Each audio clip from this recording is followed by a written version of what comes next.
वही चलो chemical bonding में क्या पढ़ने वाले हैं हम लोग, बेसिकली बॉन्ड्स के बारे में बात करने वाले हैं। किसके बारे में?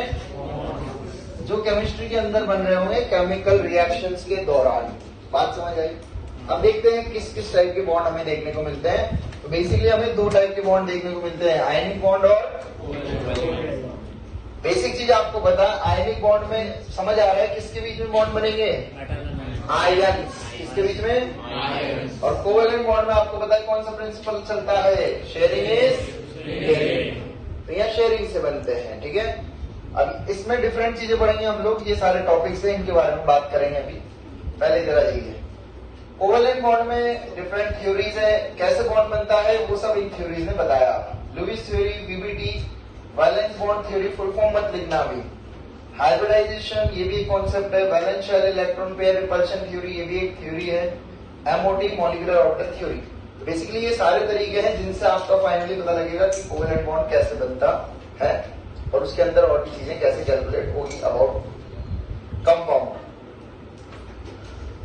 कोवेलेंट बॉन्ड मस्त सेक्शन है जिसमें बढ़िया फील होता है, मजा आता है पढ़ने में, एकदम दिल को छूता है, जैसे पीरियोडिक में फील हो रहा था वैसे ही। आयनिक बॉन्ड थोड़ा सा रटने वाला सेक्शन हो जाता है, तो ये 100% आपको जब पढ़ोगे तो सब समझ आएगा, मतलब फील वाला है।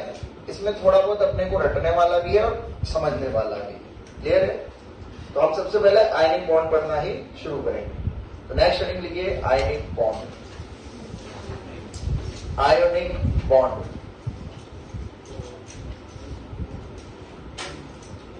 Ionic bond.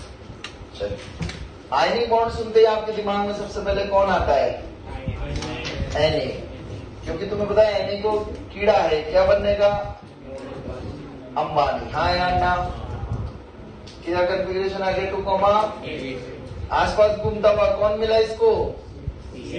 उसको पता था कि अगर मैं एक इलेक्ट्रॉन ले लूंगा तो मैं भी अंबानी बन जाऊंगा। हाँ या ना? तो ये क्या बन गया? 2,8, 2,8, इन दोनों के बीच में इलेक्ट्रोस्टैटिक अट्रैक्शन होगा। दो चार्ज है, दो चार्ज के बीच में क्या होगा? अट्रैक्शन या रिपल्शन? बेटा बताएगा अट्रैक्शन क्यों हो रहा है? हाँ तेरे से पूछ रहा हूँ। हाँ, पॉजिटिव इलेक्ट्रॉन उसने दिया, Na ने इलेक्ट्रॉन दिया Cl को, तो अट्रैक्शन ऐसा होता है। मैंने तेरे को 100 रुपए उधार दिए, मुझे तेरे से अट्रैक्शन होने लगेगा। सही है ना? यही तो बोला है। अरे कैसे पता लग रहा है? क्योंकि दोनों पे चार्ज कैसा है? अपोजिट। भाई कंधों से बोझ हटा पहले जीवन का, इसको हटा। इतना बोझ लेके घूम रहा है तो कैसे पढ़ेगा तू? NaCl बनेगा। क्या बनेगा? क्योंकि दो अपोजिटली चार्ज है मेरे भाई, तो उनके बीच में अट्रैक्शन होगा। समझा? ऐसे ही बोलता हूँ मैं गलत समझा? नहीं, मतलब ठीक है, कोई बात नहीं, मैं समझ गया था, तू सही बोल रहा था, तू पूरी स्टोरी सुना रहा था। मैं डायरेक्ट पूछना चाह रहा था कि डायरेक्ट क्या पता लग रहा है, ऐसा समझ गया मैं। तू स्टोरी सुना रहा था, एक्सप्लेन कर रहा था। ठीक है, गलत नहीं बोला मैंने, ऐसा नहीं बोला। लिखो आगे जल्दी से। हाँ, तो यहाँ से क्या समझा? रुको, एक ये सोडियम क्या है? Metal non metal? ये बॉन्ड किसके बीच में बनता है? एक मेटल की टेंडेंसी लूज, नॉन मेटल की टेंडेंसी गेन। तो ये बॉन्ड होता है मेटल नॉन मेटल के बीच का। क्या इस बॉन्ड में हाथ मिलाने के लिए क्या क्लोरीन और सोडियम को ऐसे एक दूसरे की तरफ देख के आना पड़ेगा? क्या कोई डायरेक्शन की जरूरत है क्या? पर जो कोवेलेंट बॉन्ड बनेगा तो डायरेक्शन की जरूरत पड़ेगी। हाँ या ना? शेयरिंग करनी है ना, तो शेयरिंग के लिए दोनों को एक जगह जाना तो पड़ेगा पहले। तो ये बॉन्ड कैसे नेचर के होते हैं? नॉन डायरेक्शनल कैरेक्टर होता है। कैसे होता है? लिखिए मत, मैं सब लिखवा दूंगा, अभी सुनिए। तीसरी चीज, कौन से के बीच में है इंटरेक्शन? प्लस और माइनस। इसको बोलते हैं इलेक्ट्रोस्टैटिक फोर्स ऑफ अट्रैक्शन। सुना है ना फिजिक्स में? प्लस और माइनस के बीच में जो अट्रैक्शन होता है उसको बोलते हैं इलेक्ट्रोस्टैटिक फोर्स ऑफ अट्रैक्शन। इसलिए इसको आयनिक बॉन्ड को इलेक्ट्रोवायलेंट बॉन्ड भी बोला जाता है। क्या बोला जाता है? ठीक है, लिखिए भाई। चालू कर दी? चालू है? कोई बात नहीं, चालू है ना? ठीक, लिखिएगा। Sorry, bond between metals and non-metals, bond between metal and non-metal,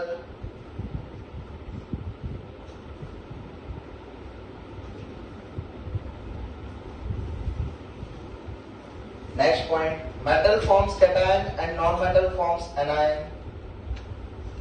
Metal forms cation and non-metal forms anion.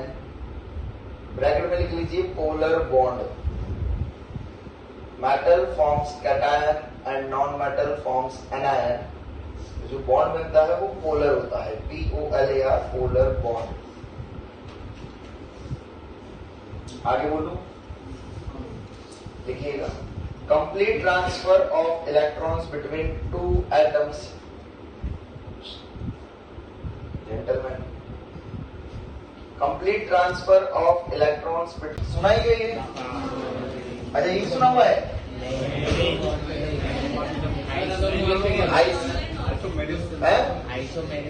Isomerism नहीं, आइसोमॉर्फिज्म अलग है, नहीं है ना? सुनिए, आप सुनिए. Isomorphism only and only shows by these ionic compounds. ठीक है, ये ऐसी प्रॉपर्टी होती है बच्चों, मतलब आपको जो दो स्पीशीज देगा, जैसे मान लो मैंने एक एग्जांपल ले लिया NaF और MgO, क्या ये दोनों कंपाउंड आइसोमॉर्फिज्म है या नहीं है? वो कुछ कुछ अलग अलग कंडीशंस होती है, उनसे देख के हम लोग पता लगा लेते हैं कि ये आइसोमॉर्फिज्म होंगे. जो कंपाउंड्स होंगे उनमें आप जब उनका क्रिस्टलाइन स्ट्रक्चर देखोगे, क्या देखोगे? उन दोनों का क्रिस्टलाइन स्ट्रक्चर कैसा होगा? आइडेंटिकल. कुछ ना कुछ सिमिलरिटीज रहती है, तो आप लोग वो देख के बता दोगे कि उनके बीच में रिलेशन कैसा है. कौन सी प्रॉपर्टी शो कर रहे हो? वो आइसोमॉर्फिज्म. देखो, जैसे ये दो कंपाउंड मैंने आपको दिखाई, ये दो क्रिस्टल है, एक MgSO4, एक CuSO4. बताओ क्या ये दोनों कंपाउंड आइसोमॉर्फिज्म है एक दूसरे के? बोलो. नहीं है. क्या गड़बड़ है? हाँ, वाटर ऑफ क्रिस्टलाइजेशन इसमें कितना है और इसमें? अच्छा, ये बताइए ZnSO4.7H2O. अब बताओ कौन किसका आइसोमॉर्फिज्म है, एक दूसरे के सिमिलर है? तो ये दोनों आपस में आइसोमॉर्फिज्म शो करेंगे, पर ये शो नहीं करेगा. समझ गए? अब ऐसे जब यहाँ चेक करना होता है तो यहाँ काउंट करते हैं नंबर ऑफ इलेक्ट्रॉन्स और आयन्स की संख्या से. किससे चेक करते हैं? इन दोनों में है 20-20 इलेक्ट्रॉन. कितने इलेक्ट्रॉन? 20. और आयन्स कितने हैं? 2-2. दोनों में आइडेंटिकल कैरेक्टरिस्टिक्स है, हाँ या ना? इन दोनों को बोलते हैं दे विल शो आइसोमॉर्फिज्म. बात समझ आई? जैसे आइसोमेरिज्म दो कंपाउंड के बीच में बोलते हो ना, वैसे आइसोमॉर्फिज्म भी आपस में किसी डिफरेंट कंपाउंड्स के बीच में बोला जाएगा. अब डिफरेंट कंपाउंड्स के मॉलिक्यूलर स्ट्रक्चर को चेक करेंगे, क्रिस्टल फॉर्मूला को चेक करेंगे. तो जब ऐसे टाइप के कंपाउंड होंगे तो यहाँ पर बेसिकली क्या देख लोगे? मोटा मोटी वाटर ऑफ क्रिस्टलाइजेशन. हाँ, उसके साथ ये भी ध्यान रखना भाई लोगों, यहाँ +2 है तो कैटायन पे, तो एनायन पे कितना है? ऐसे यहाँ भी +2, तो एक सिमेट्रिकल स्ट्रक्चर दिख रहा है आपको. समझ आई बात? अरे समझे कैसे कंपाउंड में आइसोमॉर्फिज्म पता लगाते हैं? तो ये चीज, ये तरीका होता है. ठीक है, लिख लीजिए. Compounds have same crystal structure when two or more compounds. अरे इसका मतलब ऐसा है, एक बिल्डर ने बिल्डिंग बनाई, एक हड़पसर में बनाई, एक केपी में बनाई. दोनों कैसी बनाई? सेम. बड़ी नहीं, सेम. कैसी बनाई? सेम. तो तुम कैसे बोलोगे दोनों बिल्डिंग कैसी दिखी? आइसोमॉर्फिज्म रिलेशन बोलोगे. आप समझा? तो वो देखो 3 कंपाउंड दिख रहे हैं आपको, इन 3 में से आइसोमॉर्फिज्म कौन से 2 है? ऊपर के 2. ऐसा. ठीक है, लिखिएगा. When 2 or more compounds have same crystal structure are said to be isomorphous. When 2 or more compounds have same crystal structure are said to be isomorphous. Are said to be isomorphous. Example लिख लो. इस दोनों case में अलग अलग तरीके से आपको isomorphism property देखना सिखा दिया. वहां पे नंबर ऑफ आयंस और इलेक्ट्रॉन से, यहाँ पर वाटर ऑफ क्रिस्टलाइजेशन से. ये लिख लीजिए एग्जाम्पल, फिर समझाता हूँ. The amount of energy released, देख लेगा. The amount of energy released to form 1 mole of ionic crystal lattice. The amount of energy released to form mole of ionic crystal lattice from its constituent ions. 1 mole of ionic crystal lattice from its constituent ions. From its constituent ions.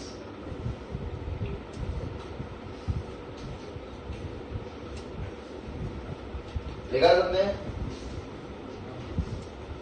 इसमें 2 word underline कर लीजिए. क्या क्या 2 word important है? आयनिक crystal नहीं, release और 1 mole. Release and 1 mole. And last word कैसे constituent ions है? ब्रैकेट में लिख लो गैशियस. कंस्टिट्यूएंट आयंस कौन से हैं? गैशियस स्टेट में. देखिएगा कैसे. अपने को बनाना है NaCl. क्या बनाना है भाई लोगों? तो बताओ NaCl का क्रिस्टल कैसे बनेगा? जब क्या क्या लूंगा? कौन से 2 आयन? कौन सी स्टेट में? Cl minus. दोनों के बीच में बॉन्ड बन रहा है, बॉन्ड टूट रहा है. जब बॉन्ड बनता है तो खुश होते हो या रोते हो?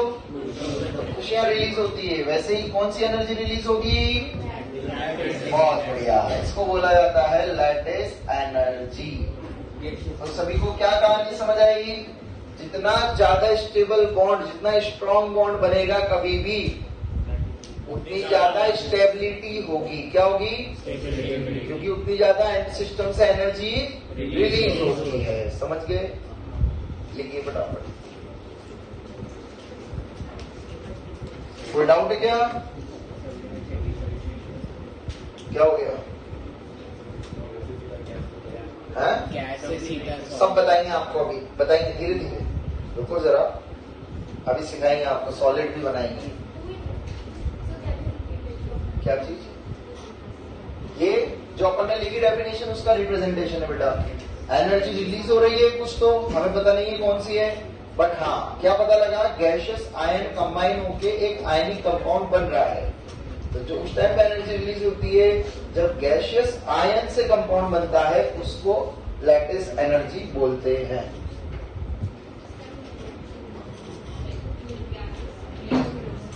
अब वो आपको अभी नहीं दिमाग लगाना है.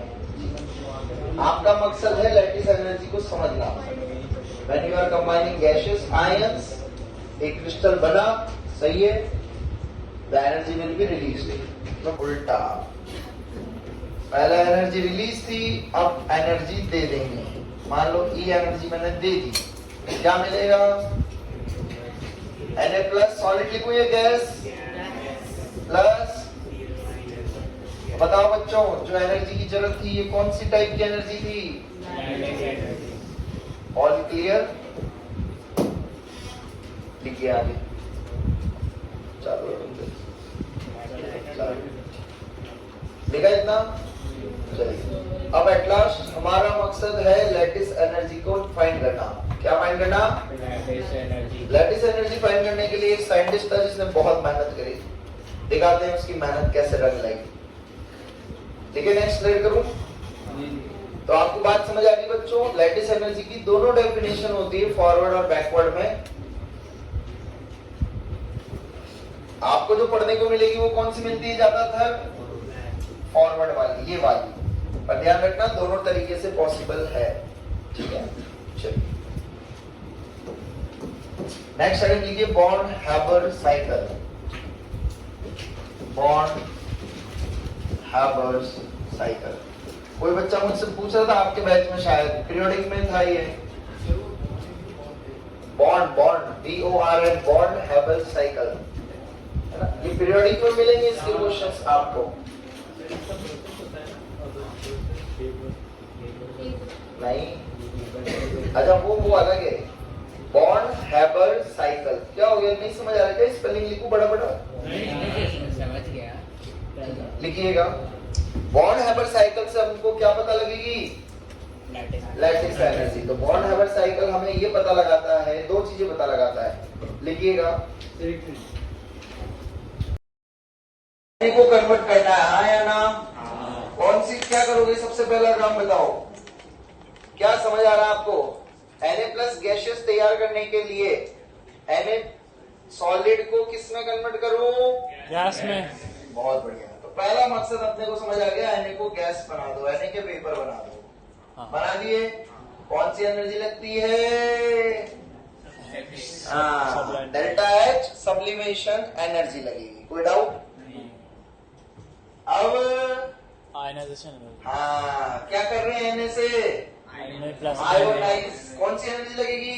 आई, इधर आइए, सबसे गैस है, मतलब Cl दो एटम है हाँ, जो बॉन्डेड है। सबसे पहले काम क्या करना है दोनों को?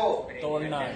तो कौन सी एनर्जी देंगे? उसको बोलते हैं बॉन्ड डिसोसिएशन एनर्जी। क्या बोला जाता है? बॉन्ड एसोसिएशन, कितने मोल?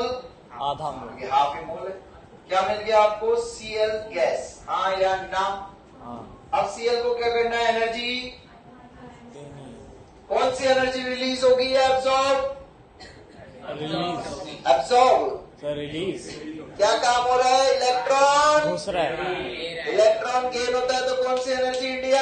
इलेक्ट्रॉन एफिनिटी वाला। इलेक्ट्रॉन गेन एंथैल्पी, हाँ या ना? हाँ, उसी को इलेक्ट्रॉन एफिनिटी भी बोलते हैं, याद आया? उस टाइम पे एनर्जी रिलीज होगी, उसको क्या बोल दूंगा? डेल्टा एच ईजी, समझ आया जी? जी, काम हो गया अपना, हाँ या ना? हाँ। कैसे टमाटर प्याज रेडी हुए, यहाँ से पता लग गया अपने को, लग गया पता? हाँ, तो समझ आया सिस्टम? अपने को उल्टा चलना है। तुम सीधा चलोगे तो कभी आंसर समझ नहीं आएगा कैसे करें, क्योंकि उल्टा चलोगे तो अपने को समझ आ जाएगा ये और ये बनाना है। अब बस ऊपर से नीचे बनाते चलिए, हाँ या ना? और यहाँ क्या लिखूंगा? कौन सी एनर्जी? लाइटिस एनर्जी रिलीज होगी नहीं होगी? होगी। क्योंकि कंस्टिट्यूएंट गैसेस आयन से बना रहे हैं, हाँ या ना? रुकिए, अभी लिखिए मत, पहले इधर देखिए।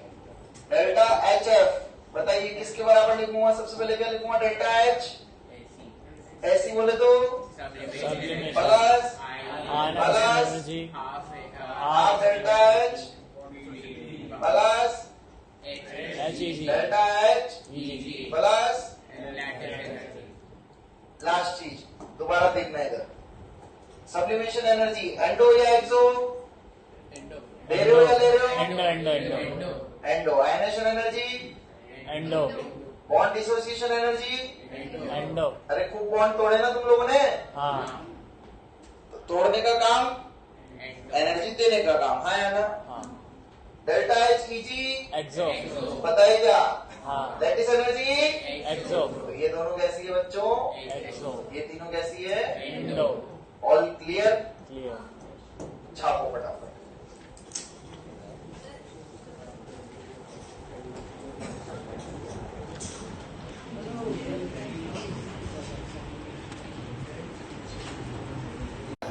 चारों पांचों डीपीपी करके लानी है केमिस्ट्री में, सिर पे लिख ले, हाथ तो मर जाएगा, हाथ तो कहीं और भी काम आते हैं ना खाना खाने के। चलिए फजान, हाँ अभी अपन ने थोड़े दिन पहले लास्ट क्लास में देखा था ionic character in covalent bond, हाँ या ना?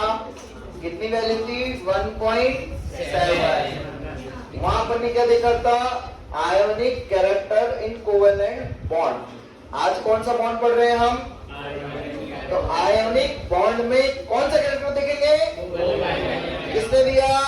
पहचान है। अब फील हुआ क्या पढ़ाने वाला हूँ? So we are checking what? अरे 1.7 भूल जा भाई, वो उल्टा है ना, अब उल्टा पढ़ रहे हैं। Covalent character in ionic bond. तो ध्यान से देखना बच्चों, यहाँ पर क्या सीन बैठा। तो ये फजान ने ऐसा बोला, मैंने लिया एक कैटायन। क्या लिया? एक। लिखना मत, पहले इस कॉन्सेप्ट को अच्छे से समझ लेना। एक बार समझ आ गया तो एसी क्यों बंद कर रखे हैं भाई? पूरी गर्मी लग रही है। चलिए कैटायन लिया और दूसरा क्या लिया? एनायन। तो आपको देख के ही चमक रहा होगा कि जो इसने जब एक्सपेरिमेंट जो भी रिसर्च करना शुरू करा होगा तो उसमें कैटायन कैसा लिया है? कैसा लिया है कैटायन? अरे चमक नहीं रहा, क्या इतना तो कॉमन सेंस लगाओ। कैसा लिया है? और एनायन कैसा है? इसी पे एक कॉन्सेप्ट बना जिसका नाम बोलते हैं पोलराइजेशन। क्या बना? क्या देखा इन्होंने? तो क्या देखा? देखिएगा तो बेसिकली कैटायन कैसा होना चाहिए? छोटा। एनायन का साइज? जैसे ही एक कैटायन एक एनायन को अप्रोच करता है तो एनायन क्या होने लगता है? एनायन का जी ललचाने लग जाता है। क्या ललचाने लग जाता है? अभी कल देखो एक नया एडमिशन होने वाला है बैच में, एक नई लड़की आने वाली है, देखो तुम्हारी नजर कैसे भटकेगी, हाँ या ना? तो यू विल गेट पोलराइज्ड। क्या हो रहे हैं? तो वैसे ही जैसे ही कैटायन के सामने एनायन आया, एनायन क्या होने लगा? क्या होने लगा? तो एनायन कैटायन की तरफ पोलराइज होने लगा। क्या होने लगा? तो बताओ सारा का सारा कौन सा चार्ज इधर खिसकने लग जाएगा? सारा नेगेटिव चार्ज इधर होने लग गया, हाँ या ना? तो ये कैसा शेप लेने लग गया? अंडे की तरह आकार लेने लग गया। कैसा लेने लग गया? पोलराइज हो गया ना? मतलब कैसे, समझ रहे हो? ओवल शेप ऐसा कुछ होने लग गया। सभी को बात समझ आई? तो इसका मतलब क्या समझ आया? जितना ज्यादा कैटायन का साइज छोटा उतना ज्यादा एनायन पोलराइज होगा। क्या होगा? एनायन। तो उतना ज्यादा कौन सा कॉन्सेप्ट देखने को मिलेगा? And polarization is directly proportional to covalent character. कौन सा कैरेक्टर? तो भाई लोगों क्या समझा? एनायन का साइज छोटा या बड़ा? एनायन का साइज बड़ा उतना ज्यादा कौन सा कैरेक्टर? कौन सा कैरेक्टर? Covalent character. कौन सा कैरेक्टर? कैटायन का साइज जितना छोटा उतना ज्यादा कौन सा कैरेक्टर? Covalent character. कहानी समझ आ गई? तो बेसिकली ये फंडा था किसका? फजान्स रूल का। तो अगर आपको कभी भी कोवेलेंट कैरेक्टर देखना है किसी भी आयनिक बॉन्ड में, तो हम कौन से कॉन्सेप्ट की बात करते हैं यहाँ पर? पोलराइजेशन की। सभी को कहानी समझ आई? तो पोलराइज होना मतलब कैटायन का एनायन का कैटायन की तरफ अट्रैक्ट होना। कोई डाउट? चलिए इधर देखिएगा अब आगे। तो भाई लोगों मुझे एक चीज बताइए, क्या बंद करो। चलिए तो क्या कहानी समझ आई? कैटायन का साइज जितना छोटा उतना ज्यादा कौन सा कैरेक्टर? एनायन का साइज बड़ा उतना ज्यादा पोलराइजेशन इज नथिंग बट इसके इलेक्ट्रॉन्स का इस कैटायन की तरफ अट्रैक्ट होना, हाँ या ना? तो चार्ज के कैसे प्रोपोर्शनल होगा बताइए? अगर मान लो मैंने लिखा पोलराइजेशन, क्या लिखा? पोलराइजेशन। बताओ कैटायन के चार्ज के डायरेक्टली या इनवर्सली? क्योंकि चार्ज तो डायरेक्टली चाहिए। एनायन के चार्ज के भी, क्योंकि चार्ज तो हमेशा हमें ज्यादा से ज्यादा ही चाहिए। ये चार्ज लिख रहा हूं मैं, Q प्लस और Q माइनस लिख देता हूं, है ना? कैटायन के साइज के इनवर्सली और एनायन के साइज के directly. This is all about polarization. सभी को समझा? कोई डाउट? All clear? चलिए थ्योरी लिखना शुरू करिए। बंद कर दो। हाँ बंद कर दिया, रामायणी है। पोलराइजेशन का डेफिनेशन यही तो है, distortion of electron cloud, distortion of electron cloud of anion due to presence of cation is known as polarization. ये polarization की definition ही थी जो आपको लिख रही थी। देखिएगा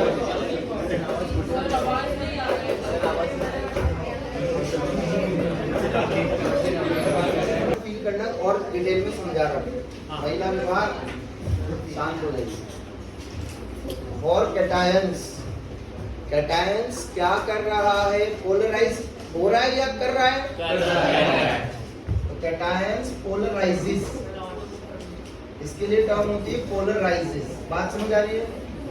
कैटायन के पोलराइज करने की टेंडेंसी, क्या बोला मैंने? कैटायन के पोलराइज करने की टेंडेंसी प्रोपोर्शनल होती है फाई की। किसके प्रोपोर्शनल होती है? फाई का नाम होता है आयनिक पोटेंशियल। क्या होता है? आयनिक पोटेंशियल बोले तो क्या पढ़ाया था मैंने डायगोनल रिलेशनशिप में, याद है? Charge cation to size of cation. अरे वो डायगोनल रिलेशनशिप पढ़ाई थी ना पीरियोडिक वाली पीरियोडिक में, पढ़ाई थी। वहाँ लिखवाया था आयनिक पोटेंशियल। आयनिक पोटेंशियल होता है चार्ज टू साइज रेशियो। अब इधर फील करिए, क्या चार्ज ज्यादा होना चाहिए? हाँ, साइज कैटायन का सेट है। कैटायन कब अच्छा पोलराइज करेगा? जब उसकी कौन सी वैल्यू ज्यादा होगी? आयनिक पोटेंशियल रिप्रेजेंट। दूसरा देखिएगा एनायन। क्या एनायन क्या हो रहा है? पोलराइज हो रहा है या कर रहा है? तो क्या लिखूंगा? Get polarize. हाँ या ना? तो इसके लिए टर्म होती है पोलराइजेबिलिटी। क्या टर्म है? पोलराइजेबिलिटी। तो पोलराइजेबिलिटी जब जब दिखेगा मतलब वो किसके लिए लिख रहे हैं? कैटायन या एनायन? बताओ, एनायन की साइज के कैसे प्रोपोर्शनल होगा? और चार्ज ऑफ एनायन के भी? कोई डाउट? सीन समझ आया कैटायन और एनायन का? हाँ या ना? कैटायन पोलराइज करता है, एनायन पोलराइज होता है। तो पढ़ने के लिए कैटायन का साइज और एनायन का साइज सीन ये है, तो उतना ज्यादा ही कॉन्सर्जेशन और उतना ज्यादा कौन सा कैरेक्टर? सीन समझ आया? छापो फटाफट। हेडिंग लिखिए, फैक्टर्स अफेक्टिंग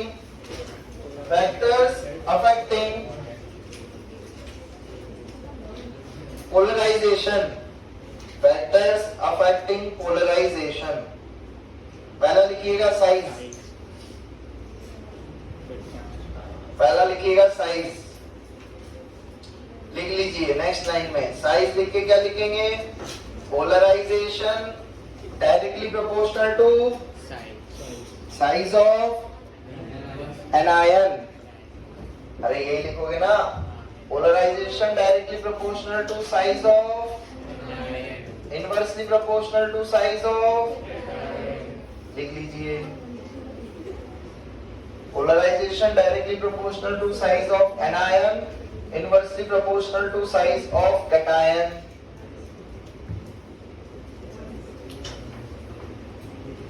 लिखा? Second charge.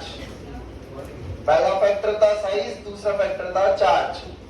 लिखिएगा पोलराइजेशन क्या लिखूंगा? Directly proportional to charge of cation, also directly proportional to charge of या ऑन, क्या सही होगा? ऑन। ओके, अरे अपनी कॉपी में लिख लो, तुम्हें अंग्रेज मुझे सिखा रहे हो। लिख लो अपनी कॉपी में जो लिखना तुम्हें अच्छा लगे। Charge on cation, charge on anion, इन दोनों के डायरेक्टली प्रोपोर्शनल होगा। हाँ या ना? मतलब जिसमें भी चार्ज ज्यादा उसका पोलराइजेशन होगा। उसका पोलराइजेशन नहीं, पूरा पोलराइजेशन प्रोसेस ही बड़ा। करूँ आगे? ठीक है, एक लाइन लिख लीजिए डब्बे में डाल के। हाँ बोलिए, आप भी बोलिए, बोलिए। कोई बात नहीं, मैक्सिकन में ऑफ चलता होगा। पोलराइजेशन ज्यादा, कैरेक्टर ज्यादा, आयनिक कैरेक्टर कम। ले भाई, तेरी भी बात मान लेते, तेरे को भी नाराज नहीं करते। ले भाई, अब खुश, एक में ऑफ, एक में ऑन, जो तुम्हें अच्छा लगे वो रख लो। क्वेश्चन नहीं है, आप हेडिंग तो लिखिए। Third point, third factor, order of polarising power, order of polarising power. Third factor या order of polarising power for some special cations, order of polarising power of some special cations. लिखा सभी ने? चलिए इधर देखिएगा,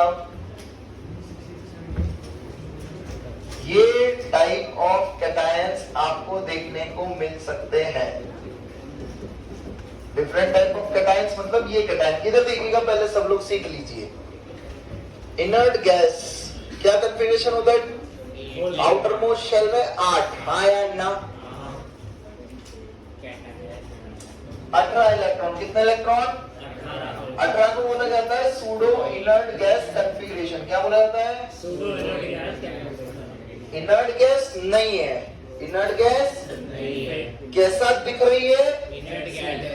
कैसे दिखेगी देखिए, 3s 3p 3d। 3s में कितने इलेक्ट्रॉन? 3p में, 3d में टोटल कितने इलेक्ट्रॉन? इससे हमें चमका, क्या ये फुलफिल्ड है? क्या ये तीनों सबशेल फुलफिल्ड है? इसका मतलब सूडो है। कैसा है? इनर्ट गैस जैसा फील हो रहा है क्योंकि फुलफिल्ड है, हाँ या ना? बट इनर्ट गैस जैसा है क्या 2,8? नहीं, कितना है? 18। इसको बोला जाता है सूडो इनर्ट गैस कंफिगरेशन। अब चमका सभी को। सूडो इनर्ट गैस मतलब इनर्ट गैस जैसा बनना। इनर्ट गैस जैसा बनना मतलब आपके पास जितना घर है, जितनी सबशेल है, वो फुलफिल्ड होना। समझे? अब इधर आइए, यहाँ क्या हो रहा है? 18 प्लस मतलब सूडो इनर्ट गैस तो है, उसके साथ में कितने इलेक्ट्रॉन फ्री? अब इधर देखना, ध्यान से समझना, एग्जांपल समझाता हूँ। ये क्या बना भाई लोगों के? टाइम देखना है। क्या देखना? ओनली ये प्लस, ये प्लस, ये प्लस। फंस गए? फंसे नहीं फंसे? प्लस प्लस प्लस, सब पे चार्ज +1 -1 चार्ज फैक्टर नहीं लग सकता, हाँ या ना? साइज फैक्टर लगा पाओगे? Na+, Tl+, Cu+, नहीं लगा पाएंगे। तो फिर बेस्ट मेथड कौन सा बचा? देखिए कैसे, बताइए। Na+ का कंफिगरेशन बोलो। 1s2 2s2 2p, क्या 8 इलेक्ट्रॉन है? Tl+1 याद आ रहा है कुछ? 4s2 तक होता था और 3d1 होता है इसका। सॉरी, क्या लिख दिया मैंने? कौन सा एलिमेंट है? गलत लिख दिया। Ti है ये, क्या है? TiCl, Ti पे +1। शक्ति 3d2 होगा, हाँ या ना? 3d2 होगा। तो 3d2 में से कितने इलेक्ट्रॉन उड़ गए? 2 नहीं, 4s1 बचेगा, हाँ या ना? 3d2 बचेगा। बचेगा नहीं बचेगा? तो इलेक्ट्रॉन सेट हो रहे हैं?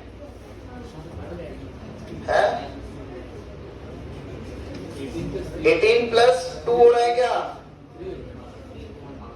18 प्लस 1 ज्यादा आ रहा है। रुको अभी उसको देखते हैं अपन। वो एग्जांपल शायद मैंने गलत लिख दिया, देख लेता हूं मैं एक बार, क्रॉस वेरीफाई कर लूंगा। इधर आओ पहले, इधर देखो। कॉपर +1, कॉपर का कंफिगरेशन बोलो। 3d10 एक्सेप्शन, उड़ा दिया, उड़ा दिया। कितना बचा? और 3d10 के पहले 3s2 भी है और 3p6 भी है, हाँ या ना? कितने इलेक्ट्रॉन हो गए? 18। कोई डाउट? इतनी बात समझ आ गई? अब यहाँ कितने बनाने अपने को? 18 प्लस 2 इलेक्ट्रॉन। तो 18 मतलब कितने होने चाहिए थे? 4s में से 0 होने चाहिए थे, या तो, है ना? नहीं नहीं नहीं नहीं, 4s नहीं। तो T, ओम शांति से T को मॉड्यूल में है क्या एक एग्जांपल? आप लोग लिखो, मैं 1 मिनट एग्जांपल क्रॉस चेक कर लेता हूँ, ठीक है?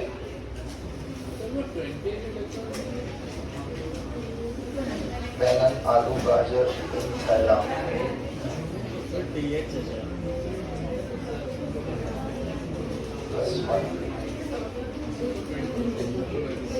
हाँ, इधर देखिए, मिल गया मुझे।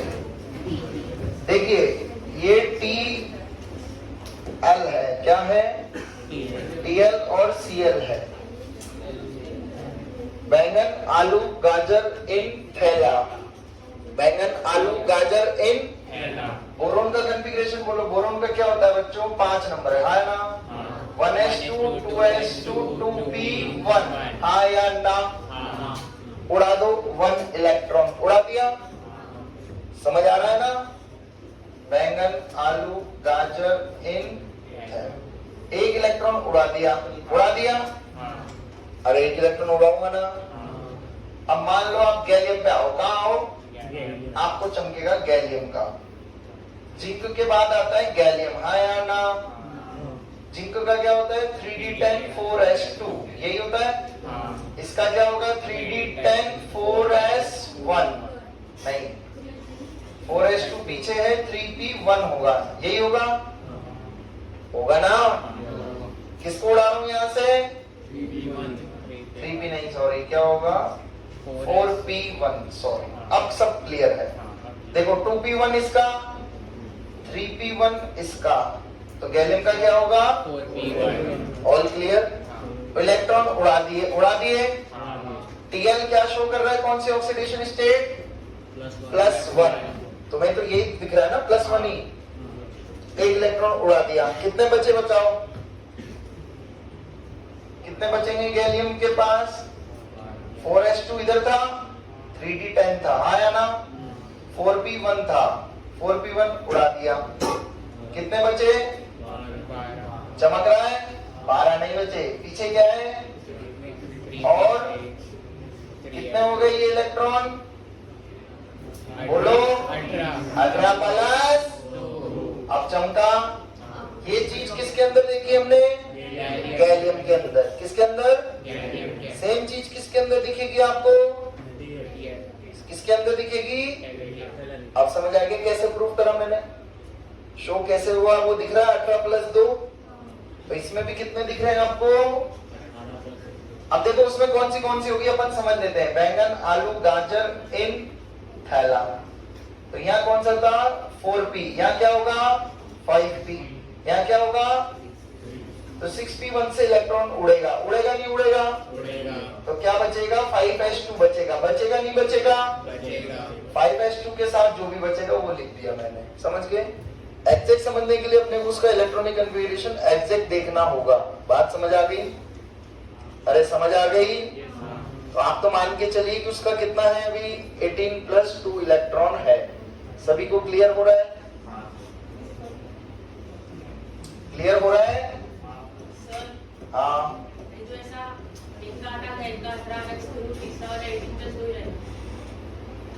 ऐसा नहीं है, रहेगा कैसे बोल सकते हैं? वो तो 3 एलिमेंट अपन ने ये लिए हैं, इसलिए ऐसा मान रहे हैं। बात समझ आ गई? सभी को क्लियर है ये चीज? तो Tl Cl में कितने होते हैं आपके? 18 + 2 इलेक्ट्रॉन होते हैं। तो सभी को एग्जांपल चमका? अरे समझे नहीं समझे? अब उसमें मैं भी कुछ नहीं कर सकता, वो उसका कॉन्फ़िगरेशन इतना बड़ा है। तो अभी आपको गूगल पे दिखा दूंगा लास्ट में, तो तब कंफर्म हो जाएगा। हाँ हाँ बराबर है। तो लिखो जल्दी एग्जांपल। अब सर हमें ये केस कैसे चमकेगा? ऐसे चमकेगा। एक तो एस ब्लॉक का होगा, 2 डी और ब्लॉक के होंगे, समझ गए? एक एस ब्लॉक, एक डी ब्लॉक, एक पी ब्लॉक। एक एस ब्लॉक, एक डी ब्लॉक और एक पी ब्लॉक। यहां से आपको चमक जाएगा कि इसमें अपने को 18 + 2 और 8 वाला केस लगाना है। All clear? अरे हाँ ना तो बोल दो, छापो फटाफट।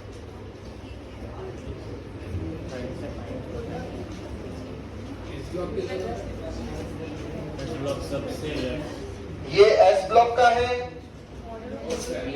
ये पी ब्लॉक का है, ये डी ब्लॉक का है। तो यहाँ ऑर्डर क्या हो जाएगा? सबसे ज्यादा किसका होगा? सबसे ज्यादा Cu, फिर Tl, फिर Na। भाई आउटर मोस्ट शेल में कन्फिगरेशन नोबल गैस का कैसे बोलता है? 2,8 बोलता है या ना? नोबल गैस क्या पूरे गिन के बताता है क्या? आउटर मोस्ट शेल अगर फुलफिल दिखती है तो तू बोल देता है ये कौन सा कन्फिगरेशन अचीव कर रहा है? Noble gas. समझा भाई? क्लियर? ये लिख लेना इस एग्जांपल में। कौन सा फैक्टर लगता है? टॉप टू बॉटम जिंदगी कैडबरी हो गई, दिख रहा है? जेड इफेक्टिव बढ़ती है, बहुत भयंकर, इसलिए पोलराइजेशन भी बढ़ता है। तो ये ऑर्डर आता है, रट लेना, डायरेक्टली एग्जाम में पूछा जाता है ये एग्जांपल। ये लॉजिक लगेगा टॉप से बॉटम को कांस्टेंट इस केस में वो जो टॉप टू बॉटम कांस्टेंट रहता है वो बताया था मैंने एस ब्लॉक में और पी ब्लॉक में। किसमें बताया था? यहाँ होने की वजह, जेड इफेक्टिव बढ़ने की वजह एक ही है बच्चों, एलसी। क्या है? Lanthanide contraction. लेंथेनाइट कॉन्ट्रैक्शन होगा तो क्या बढ़ता है? अट्रैक्शन। क्या बढ़ता है? तो कॉन्ट्रैक्शन होगा ना इसका साइज। कॉन्ट्रैक्शन हुआ मतलब कौन सा फैक्टर डोमिनेट करता है? और रिपल्शन होता है तो सिग्मा। चमका? ये एग्जांपल लिख लीजिए। All clear? बंद कर दे।